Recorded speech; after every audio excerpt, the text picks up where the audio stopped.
Guys good morning, welcome back. અત્યારે સવારમાં ગરમ નાઈ જેવા મગ છે.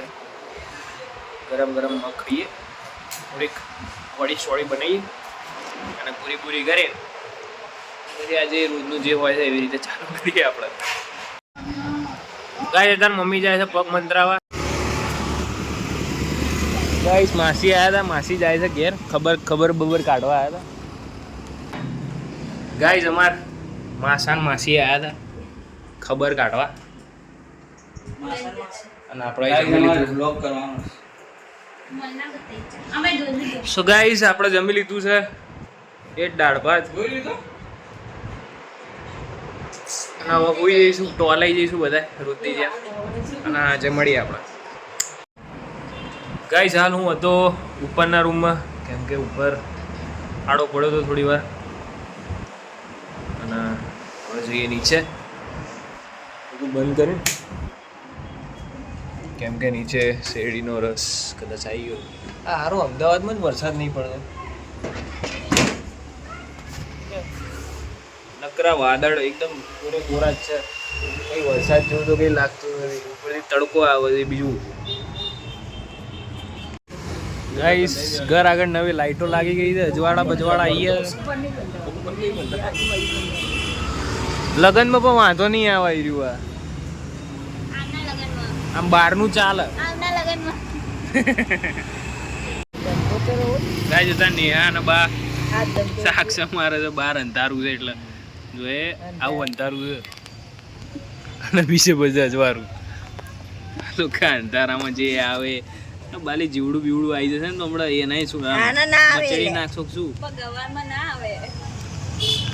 ગવારમાં ના આવે.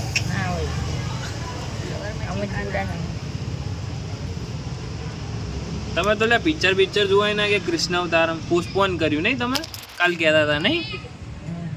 કાલું ટીવીમાં કર્યા લઈશું, થિયેટરમાં જવાનું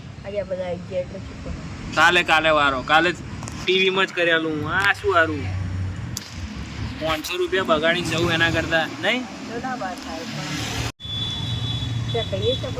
બાલી થિયેટરમાં જઈને કઈ લેતા જ નહીં. કેમ? એટલે પોપકોર્ન તો ખાવાય. હવે એમાં આવું ના ચાલે. પકોડી ખાધી, પણ પકોડી બહાર આવીને ખાધી.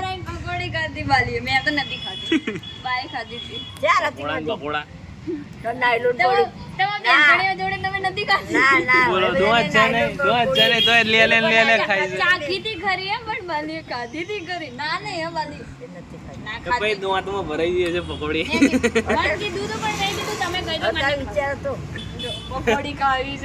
મોઢામાં પાણી લાવો તમે એમ ને ખાઈ લેવાની હોય. હવે એમાં જીવ ના બારવાનો હોય. આ તો ઘેર લાવવાની 10 રૂપિયાની તમારે હાવું જોઈને ખાવાની કે જો એવું કરવાનું છું. ના વાલી એવું ના કરો, હું ખાઈ લઈએ ગમતી કાઢ લેતી હું. એ તમને પેલું પિક્ચર જોતા ખાશો એમ પાણી ભરી આમાં મોઢામાં પાણી લાવશો. જો છે સરસ પકોડી છે. મમ્મી અહીંયા દિવેટ વાળા મમ્મી આજે પગે મંત્રાઈને આવી. કેવું છે તમને? સારું છે ને? કેવું રહ્યું? શું મંત્ર્યું? એટલે એમ નહીં પણ શું કર્યું? પેલું કઈ શું બોલાય રહ્યા? કઈ ખબર પડી? અકબર એમ એવું ના બોલાય લે. આવજો, જય માતાજી. તો ગાઈસ કાકાને આયા હતા ખબર કાઢવા, ખબર અંતર પૂછવા. મહેમાનો જ આયા કરતા તો બપોર માસાને આયા. ગાઈસ અત્યારે કેદારનાથની પ્રસાદી આવી. પપ્પાના મિત્ર કોક જઈને આવ્યા હતા. લો ભાઈ ખાજો. જય કેદારનાથ. જમી લઈએ હવે. ગોળી કરી લઈએ. 10 વાગ્યા પછી બ્લોગને એડિટ કરીએ અને મળીએ આવતીકાલે. બાય. અત્યારે અહીંયા જમવાનું છે નહીં અને બાલી ને પપ્પા બધા ચીઝકોન સમોસા બધું લઈને આવે.